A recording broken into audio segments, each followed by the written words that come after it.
જય શ્રી કૃષ્ણ, જય દ્વારકાધીશ મિત્રો. આજે આપણે અધ્યાય 18નો 36મો શ્લોક સમજીશું. સુખમ વિદાની ત્રિવિધમ શૃણુ મે પ્રથસભ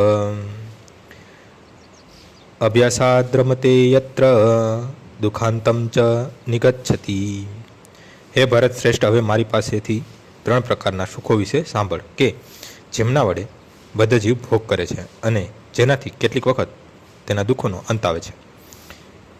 બધા જીવ ભૌતિક સુખ ભોગવવાનો વારંવાર પ્રયત્ન કરતો હોય છે.